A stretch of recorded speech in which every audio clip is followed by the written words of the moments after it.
friends, Neil Atkinson with Josh Williams, and we are in association with Saily, the eSIM app that travellers can use to get fast and reliable mobile data in 200 destinations and avoid a nasty bill when they get home. Listen, one of our listeners, the line we've got here is that one of our listeners got in touch, a lad called Adam got in touch with John and really talked it up, said it was really useful. He'd seen it on the YouTube channel, but I used it when I was in Morocco. Used what? Saily. Oh, I thought you meant the trends. No, not the trends. No. I mean, the Saily are part of the eSIM app, so I used it in Morocco. Right. Because I couldn't get on anything in Morocco. It was a real struggle. And I used Saily, and it was smooth as anything. I got on all sorts. I was just able to have it, like as a normal SIM, as I was going from A to B. And it was really, really useful. So I'm made up with it, genuinely, and I used our codes as well. So if you join Saily, you can download it in the App Store. You can get the QR code, should be on screen now if you're watching this as a video. And if you use the code TAW at checkout, you get 15% off your first purchase. That's what I did. So genuinely, I used it like that as well, as did the wonderful Adam, who came in with his recommendation as well. But you can take Adam's word for it, my word for it. Saily's worth having. Anyway, I still got it. Happy as Lanny with it. Anyway, we're going to deal with Liverpool Wolves. We're going to deal with late games. And what I mean by that is how many games are alive for as long as they are. We're going to look at all of these little bits and pieces and maybe do a little bit of building up to Leeds. But it's worth saying that Liverpool play really well for a half, Josh. It's about as good a half as you can realistically expect to have against a low block team. 2 goals, hits the woodwork twice. It's important to remember the first half because of how badly everyone's took the second. But the thing that I'm frustrated by is people even had problems with the first half by the looks of things, where it was just not entertaining enough, basically, by the sounds of it.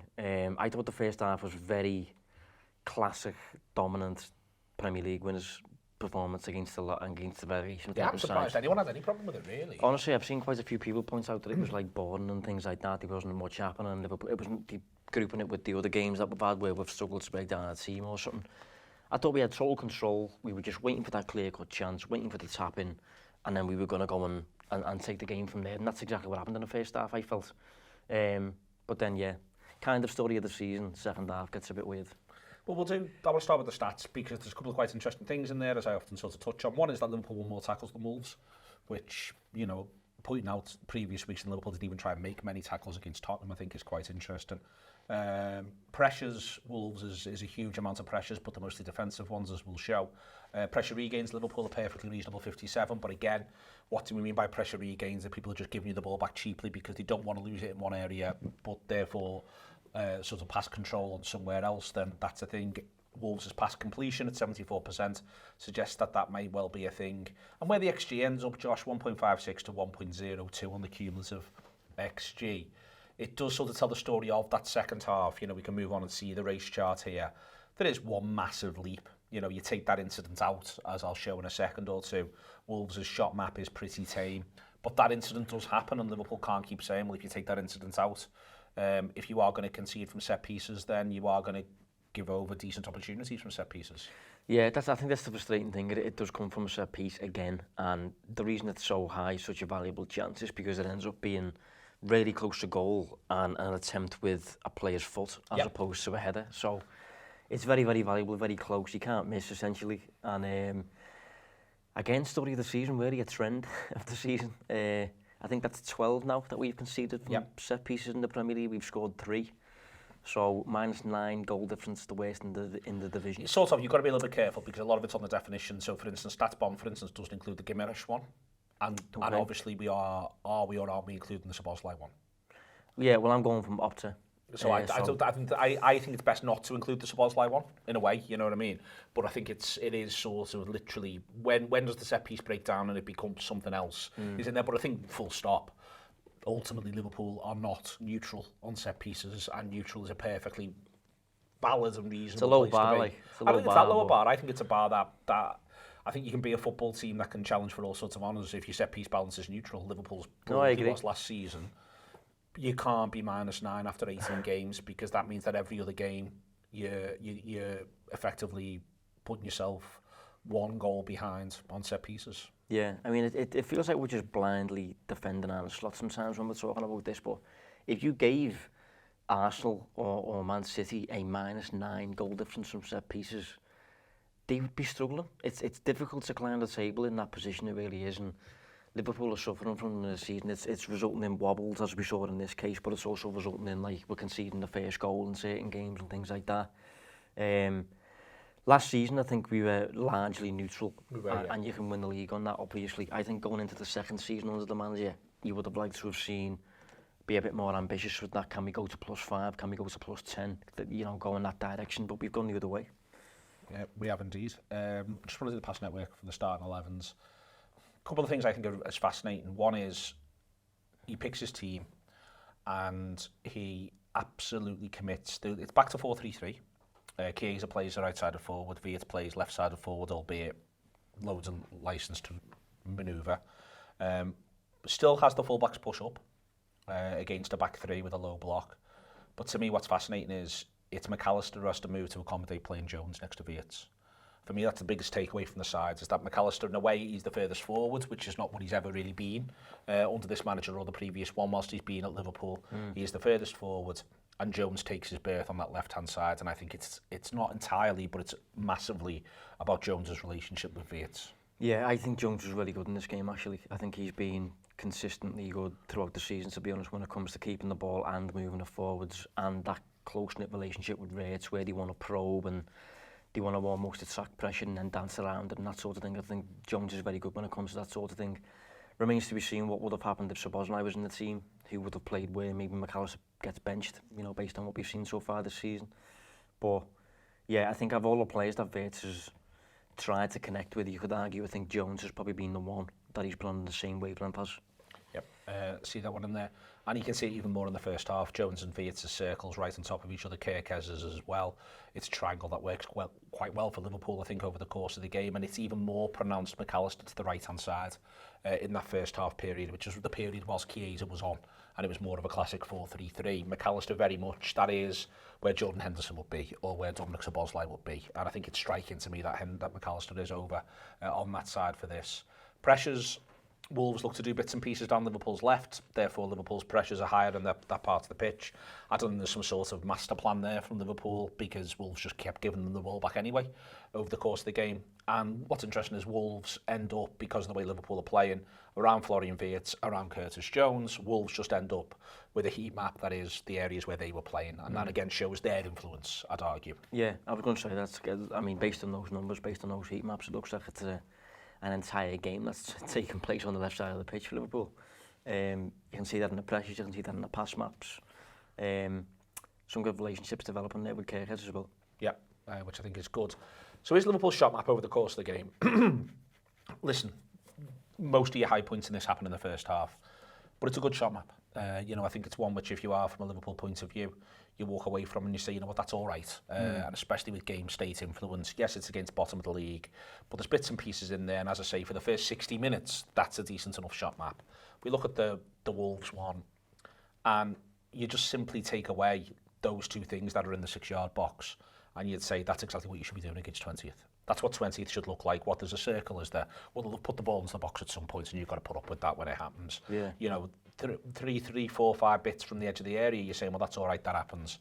It's that, you know, you're saying about the set piece thing, it's that which skews the entirety of this shot map as being one that Liverpool don't want to see. Yeah, are they both from the same set piece? Yes, that's the header that Alisson saves, and that's when he kicks it in. Yeah, literally a moment can undo you. You know, the result in the goal, and it goes down a little bit from there. But it's so annoying now, the set pieces. It's a proper moments game at the moment with all that sort of thing.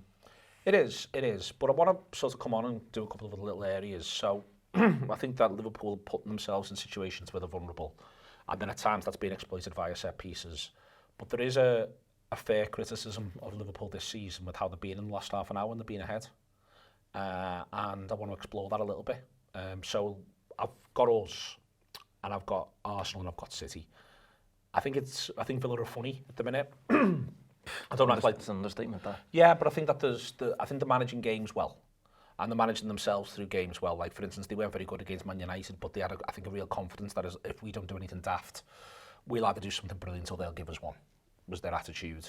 And it's funny that the only time they do something a bit daft is when Cash gives it away and Cunha goes and scores. But that was at 1-0 to Villa. So, you know, they do a daft thing, but it's fine. They put them back level and they manage to see the game out. So Arsenal and City are the ones I want to compare to for this. It's also worth saying, as mad as it is, you know, you're saying it's a real moments game at the minute, it's really hard. There's only 4 teams that have won more than 15% of the games. Liverpool are one of them. You know, God knows what you're doing on the Chelsea trends in this moment. I know, yeah. Tell me about it. So, you know, it's worth bearing that in mind as well. So let's just compare to them. So what I've done is I've pulled, these are shots against Liverpool in the last 30 of matches. So from 60 minutes onwards, so sometimes the last 40, but from 60 minutes onwards, when Liverpool have been winning. So this is Liverpool's shots against in that period. Expected goals 3.6 plus a penalty.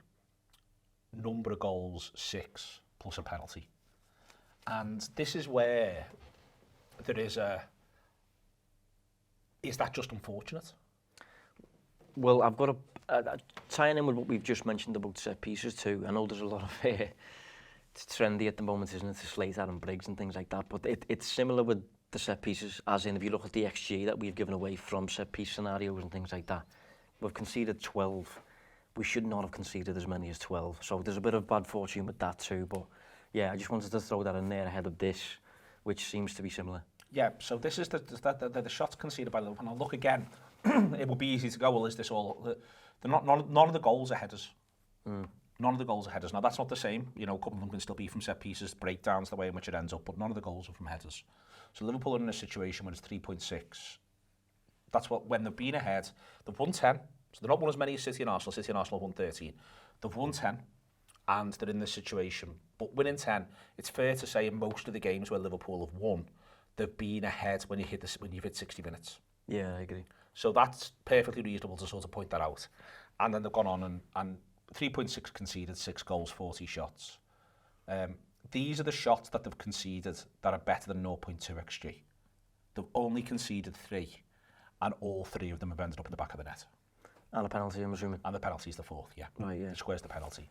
So those 3, they've only conceded 3, and all 3 that they've conceded that are better than 0.2 XG when they've been winning, from 60 minutes onwards, have ended up in the back of the net. Yeah. I mean, that's, again, it ties in with the bad fortune stuff. You know, Slaughter's been touching on this lately when it comes to, like, the first chance that the opposition get in the game, full stop, tends to keep going in lately. And, you know, that sort of thing doesn't tend to persist, but go on. No, it's persisted so far. Yeah. And these are Liverpool's shots that they've had when they've been winning post 60. So Liverpool 2.3 expected goals, actually scored 3. So when Liverpool have been winning post 60, 2.3 expected goals, posted 3. I'm going to end up saying, in a bit of a weird way, I'm more concerned about this than anything else. How many shots was that? 23 shots. And we've faced 40. And we've faced 40. We've faced a cumulative XG of 3.6. We've conceded 6. No penalties. There's penalties on the other side. 2.3. 3 goals in there. This is Arsenal. Same parameter. So Arsenal, the parameter being post 60 and number of and effectively number of shots and XG after that point. When they win. When they win. Yeah. 2.83, 3 goals, 38 shots. It's not faced. That's interesting. And it's not markedly. It's a bit worse than Liverpool, let's be clear, because we're dealing with small numbers here and sometimes this stuff gets difficult because of small numbers. Liverpool's is 25% more. So that it is more, but I don't think either you or I are sat here right now making an argument Liverpool are better than Arsenal. Arsenal are better than Liverpool, Arsenal are seeing games out better than Liverpool, Arsenal's defensive structure is better than Liverpool, and Arsenal are better from defensive set pieces and attacking set pieces than Liverpool. So that isn't the argument, but my point here is there's actually a fair bit of similarity to Liverpool. 2.83, 3 goals, that's all that they've conceded, no penalties, few shots from distance. 2 shots of better than 0.2 XG, neither of them have gone in. Neither of them have gone in? Neither of them have gone in. That's interesting as well. When they've been winning. They're good shots as well. Well, the headers from two headers, okay. the headers from that area, so we can see that they're both circles. But 5.94 XG created, plus a penalty, plus 2 penalties actually, when they've been ahead. They've carried more threat. What was ours? Ours was 2.3. Right, so theirs is 5.9. More than double. Yeah. They're carrying more threat late in games. They're carrying more threat when they're ahead, and I think this is really important. I think that part of why the crowd, the players, why we don't feel too secure, and there's tons of reasons why, fitness, subs, rotation, but I think part of why we don't feel secure is that in a number of these games, even the ones where I think we've defended well, Everton at home being a good example, you don't think we're going to score. I completely agree. That's exactly how I view it as well. And I would actually put most of it. I think if you look at it last season, I think that would flip. I think Arsenal would look like they're not posing much of a threat when they've got a lead, and Liverpool would. And I think a lot of that stems from the profiles Liverpool had to bring on late in the game. A Nunes maybe, a Diaz, you know, a Jota, players with legs, players who are good in transition, things like that. I think this season, we haven't really had wings all season. We've had Salah and we've had Gakpo, and both of those players have been starting every week. So I think a lot of that is probably to do with the players that slots are available to him, and almost as the game's gone on and players have got tired and things, and he's replaced them and that. You haven't been able to replace them with the same transition threat as last season. So Arsenal 5.94 goals 3. So I want to move on. Man City. These are the shots against Man City when they've been winning.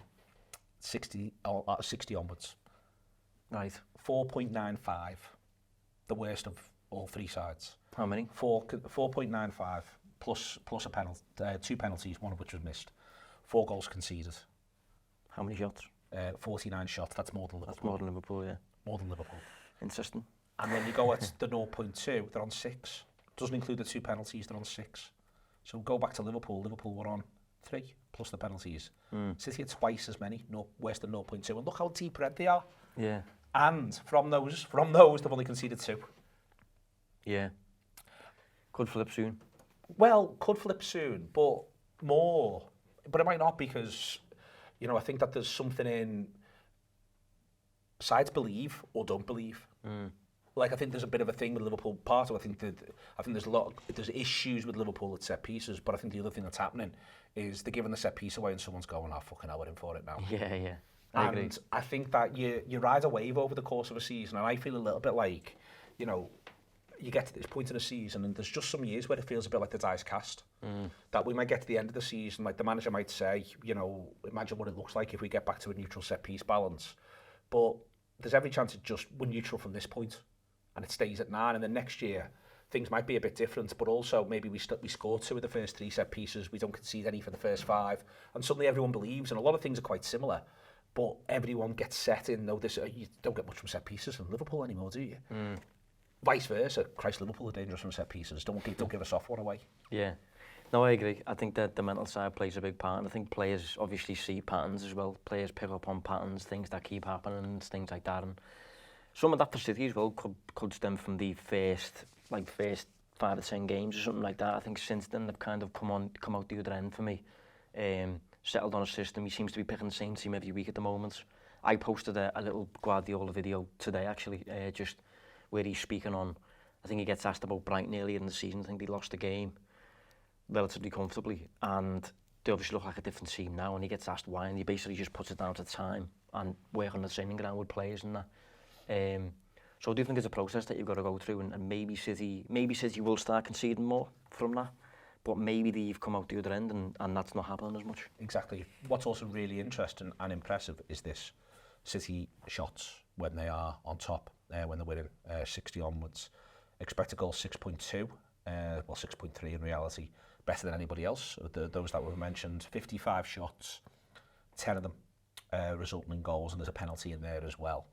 Now, you can look at that as padding the scoreboard, but you can also look at it as putting space between you and the opponent, and punishing the opponent, and letting the opponent know that we can score, we could score, there could be a goal on the way. Are you sure you want to come at us? Yeah. And I think that that's a big part of why City are where they are at the minute. I think carrying that threat when you're on top in games, when you're winning games in the late period is really important, and City are nailing it there, but more than Arsenal or Liverpool. Yeah, I agree. And again, I think you look at the transition threats that they've got quite a few of them at the moment. You know, Haaland obviously comes to mind. They've got Marmoush to bring on off the bench. Doku's great in transition. Foden, Shaky, Bob. They've got tons of Sabinho. You know, they've got lots of players who can run, lots of players who can threaten them behind, things like that. And it'd be nice if Liverpool could restore that. I think for me this is the sort of the toughest part of the season has been literally having the manager look at his bench and there's nothing there. And I think that's been the case effectively since week 1. It's worth pointing out, as much as we applauded it because it was brilliant and it was a great goal, the reason why Rio Ingamoa is on the pitch against Newcastle to score the great goal is because the manager's looked at his bench and gone, I need to bring him on. He's the option I'll use at this time. I think he can help me out. He can get me a goal. Now the manager's in press conferences rightly pointing out he's had more minutes than any other 17-year-old in the country, but I'm not going to start using him in X and Y. But he felt he had to, he did use him, and he had to use him going right the way back there. My point here is that the manager turning and looking at his bench from an attacking point of view this season is not new. It's been the case all the way through the campaign. It's just even more pronounced now. Yeah, I think this is part of the reason why I'm a little bit surprised about the Semenyo stuff lately. Like, if we have pulled out, I know you've got thoughts on Semenyo and things like that, but he's a player who would restore that to a certain extent. Can play on both sides, very good in transition, obviously. Would restore the wings that Liverpool have lost, in my opinion, this season for the most part. But we don't seem to be in the combo, do we? No, we appear to have pulled ourselves out of it in November, which is quite interesting. All right, I want to point this out.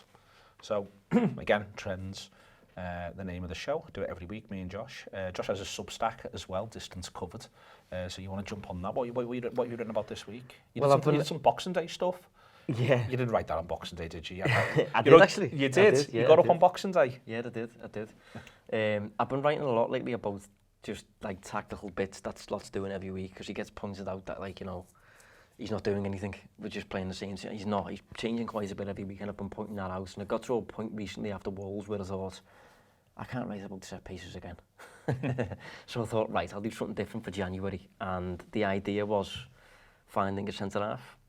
So I've started looking to find a centre-half for Liverpool. Haven't actually started using the numbers yet, but that's going to be coming on Friday. If I get done with that and I'm enjoying it, I'll do it again with the wingers. I'll do it again with the midfielder. See where we end up. But I've done it in the past with forwards and left backs and stuff like that. So, yeah, get on to it. Fabulous. Excellent stuff. So, this shows the trends. Subscribe to the Anfield Wrap. You can get it every single week. And I just wanted to point out, this weekend, at least, or this group of games, this game week, a trend is all of them, apart from Brentford versus Bournemouth, were live when the injury board goes up. Yeah. So they're all live games, even the two involved in City and Arsenal, the live games as the injury time board goes up. And I think that we're in our bubble. And I think, I'll say again, 4 teams have won more than 50% of their league games so far this season, and Liverpool are one of them.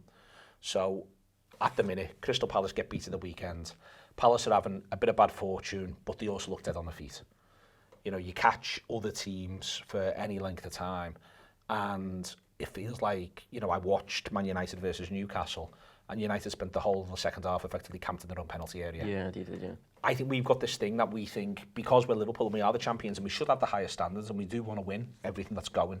But I think it is worth sort of pointing out that for so many teams at the minute, games week in, week out are a toss of a coin. Everything's a slog. No one is finding this division straightforward at the moment. No. Everyone is absolutely scrapping every minute of every game. No, I think it's a really competitive league, to be honest. Someone said recently, I can't remember who it was someone relatively high profile, and he pointed out that, like, it's basically a bad league compared to previous, you know, iterations where, like, Liverpool walked it or City walked it or whatever. But I think it's the opposite. I think the actual, from like 17th to 1st has got so much tighter. You could argue from 19th to 1st, to be honest.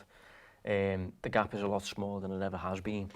And we're seeing that every single week. And the United game as well is a good example, again, of what I've mentioned before. When it comes to his subs, he just couldn't bring on any threats.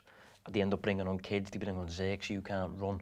And because of that, they end up camped. If they start coming out and pressing and all that, they'll get opened up. They've got the scoreboard lead, so they wanted to keep it. So I can see the logic in that, but people have got a problem with Liverpool not pressing for 90 minutes. But I think that also you're seeing, well, I mean, there's a couple of reasons for that, and listen, a couple of them are valid, and I think a couple of them aren't. But I think that you're also seeing, genuinely, to your point there about sort of United dropping in, there is just an element of we just need to hang on. I think so many players. I think there's more of that this season, though, across the board. With lots of teams than ever. But that's in part because, well, there's 9 teams in Europe.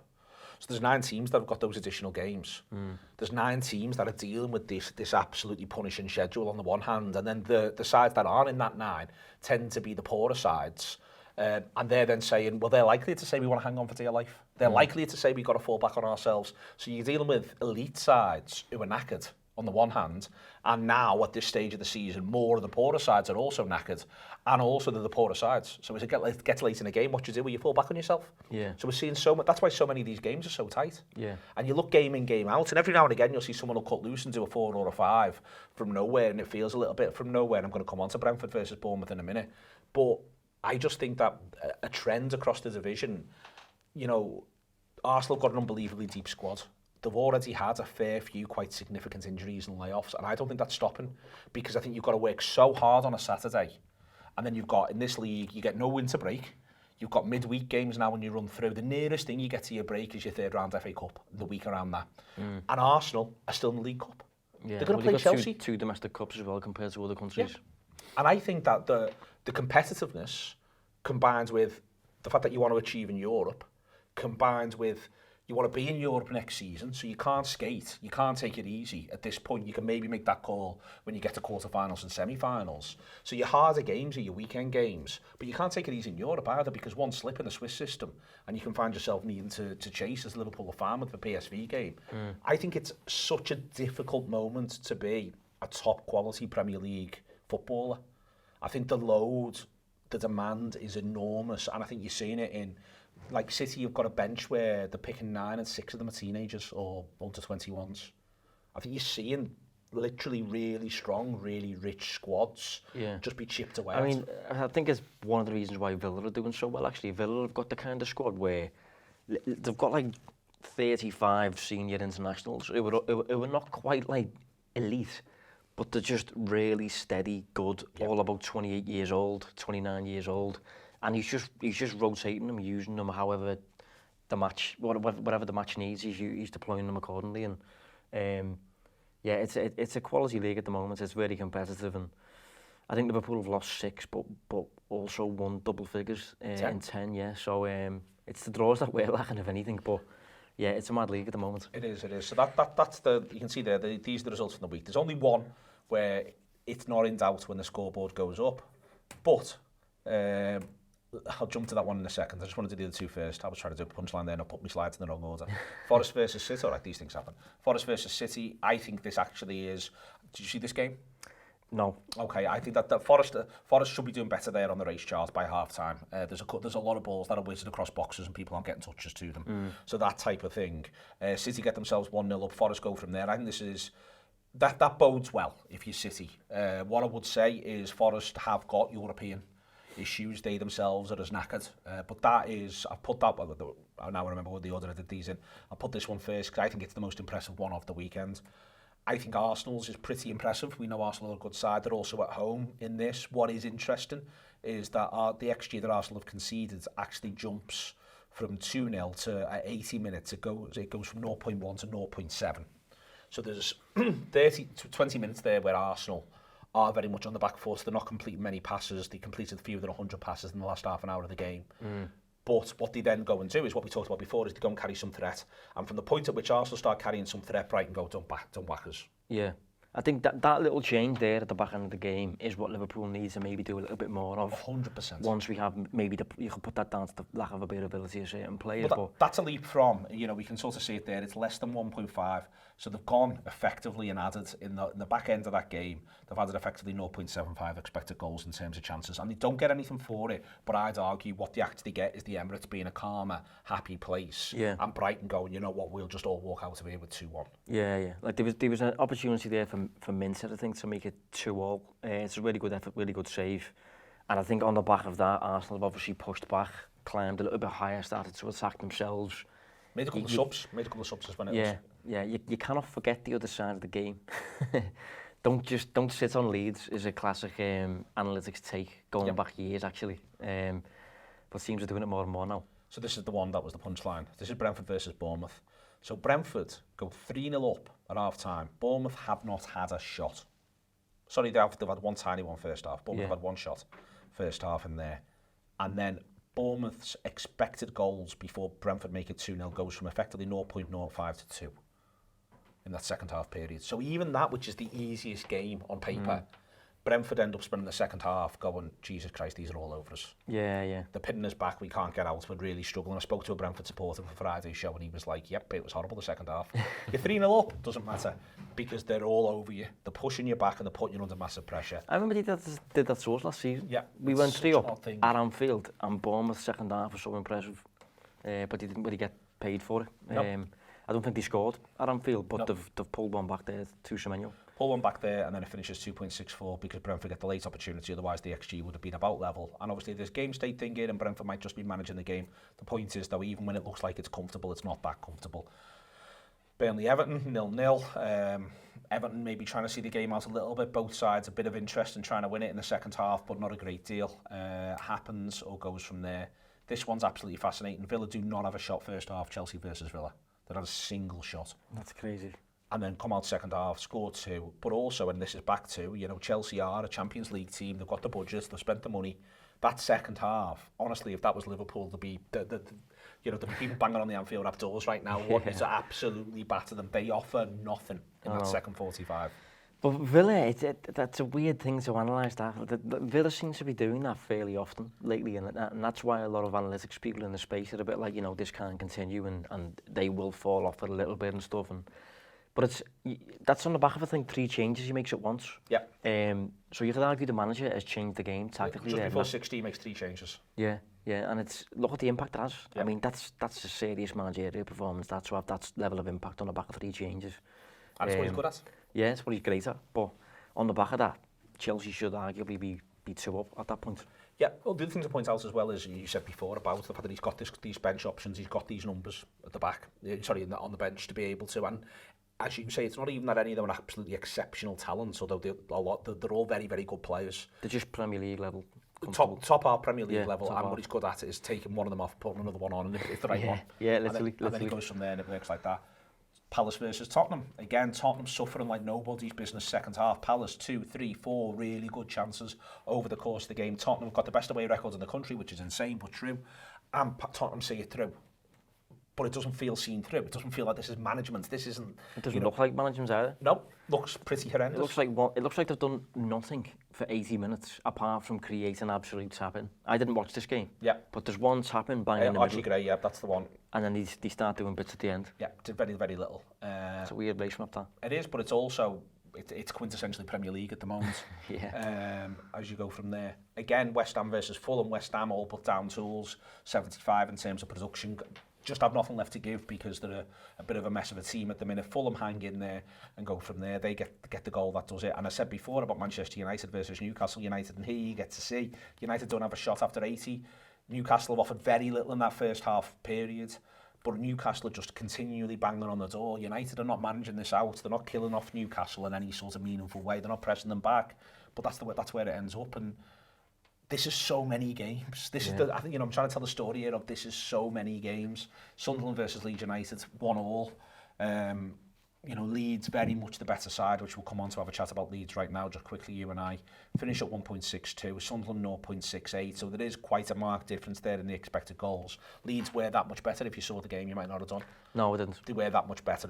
That's perfectly reasonable. But it's even worth pointing out there, Leeds don't have a shot after 80. Yeah. So Leeds have been the better side. They've battered on the door second half. They were shattered. They were absolutely shot with 15 to go. Have you got Calvert-Lewin's shot map by any chance? I can get it in a second. I mean, it's golden. It's absolutely golden. It is very, very funny. I want to pull this up though, which is where sort of the Calvert-Lewin thing a little bit begins. Manchester City 3, Leeds United 2. Going back to the 29th of November, because we've got them next. And they haven't got a very good away record. But this is the beginning of the turn in the corner for Leeds this season. Since then they've looked in really good nick. They come out second half, he changes the shape, he goes to a back 3, and they end up very, very close to City on the race chart. They get a couple of really good opportunities that they take.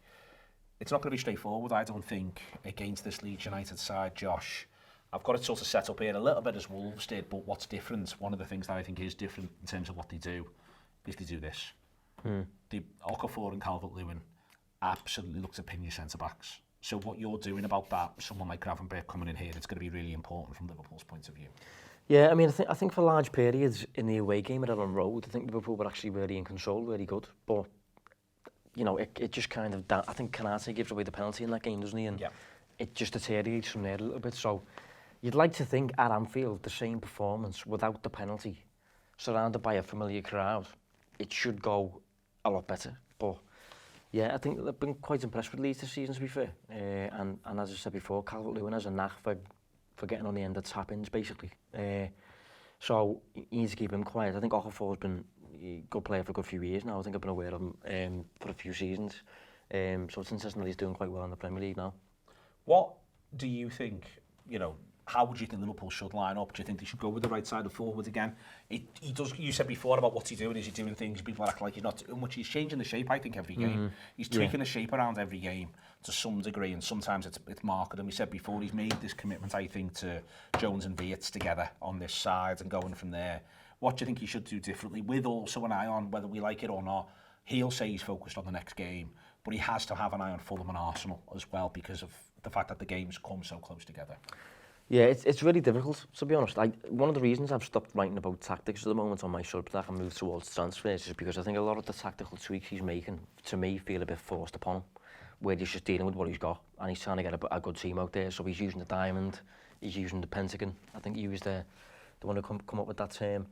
Now he's back towards 4-3. It does feel like a little bit lately he's moving quietly back towards what he initially wanted, I think, with the whole 4-3-3 and high-flying fullbacks and stuff. I think maybe, the idea of Kerkez and Frimpong potentially stemmed from the fact that you're against a team that have got 2 points after 17 games in Wolves. I'm not sure he would have done that if it was a tougher opponent, basically. So I would say Leeds probably are a bit tougher. I think the tougher, but they're going to play a back five or a back three. Yeah. And I just wonder if the other thing that you want to do when you play that is you want to get these lads pinned. You want them only worrying about going that way. Well, early in the season, we faced Man United and he tried to use McAllister to pin De Ligt and I can't remember who else played. It didn't really work particularly well. That was during Liverpool's bad period. I think Frimpong plays well enough to stay in the team, actually, against Wolves.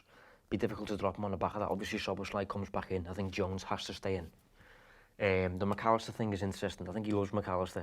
As I've just mentioned before, McAllister plays a part in pinning Maguire and Yoro and that. But if you look at the midfielders as the moment, if he wants to keep a three in there, I think McAllister maybe comes out for Szoboszlai.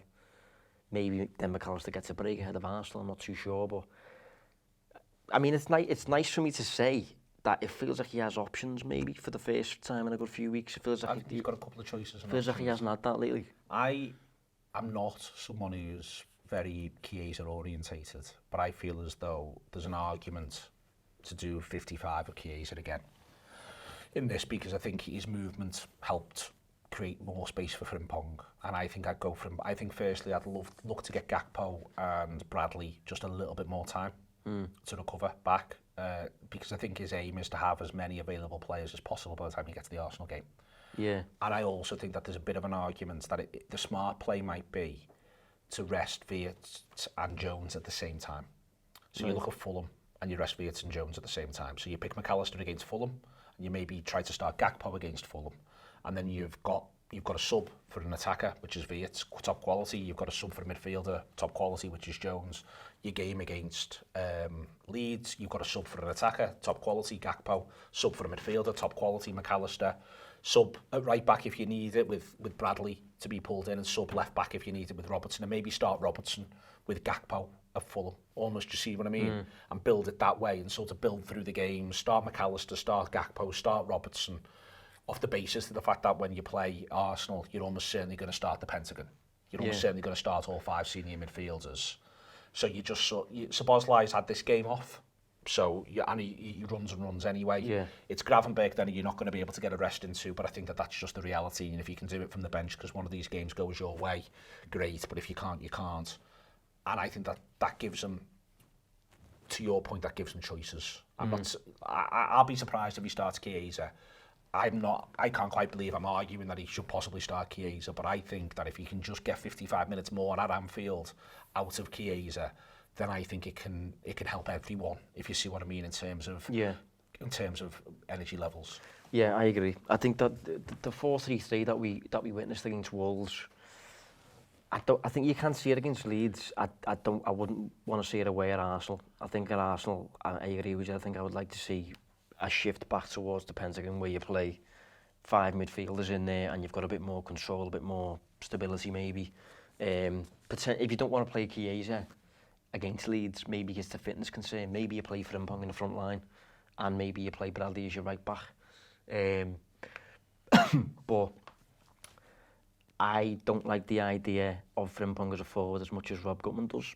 A few people do. No, it's not for me. It's not for me. But I don't mind. Listen, hard times, you've got to make hard choices, and these are hard times. So if he does it for this, I'm not saying, but I'm with you. I don't like it. I don't think it's smart. I did a podcast recently though with Ben Boshak, and he made a really interesting point that stuck with me. He said that obviously Slot has been talking about this Jacob Murphy profile lately and getting hammered for it. But if you think of what that looks like, it's a right-sided, right-footed speedster who gets to the byline and crosses a lot. You could argue that's Frimpong. You could argue the closest comparable player to Jacob Murphy in our team is Frimpong when it comes to feeding like an Isak. Obviously, Isak's injured at the moment. But if you want that kind of player, that kind of profile, Frimpong for me is that kind of forward. He's never going to score enough for me to be to justify a consistent spot in the final third for me. But the stuff that he's one-dimensional with, he's just very good at. He's very difficult to deal with 1v1. He's rapid. You know, he gets to the byline quite consistently. His cutbacks are good. I think his decisions when he gets to the box are better than Kirk's.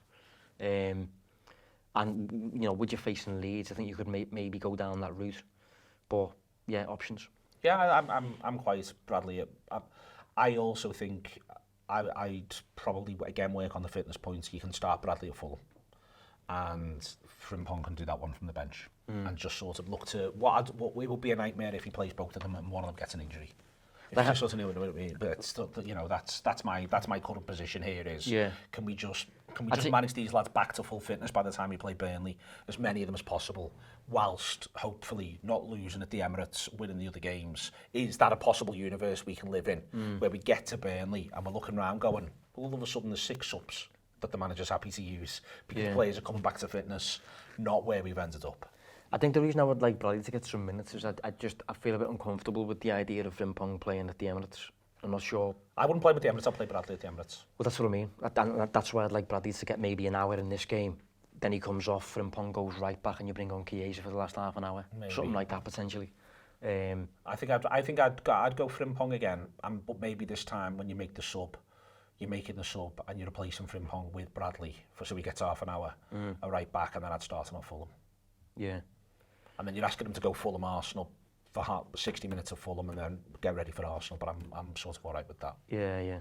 But it is nice to have a bit of a choice as opposed to being forced to play a diamond. There we are. Josh will write about all that. Choice. That's the title of his thing that he's going to get up and write for you first thing on New Year's Eve. That's the way he does it. Just writes on feast days, honestly, all year round. You can check out his Substack. You can check out the trends on the Anfield Wrap. Thank you very much to Saley. We'll see you later on.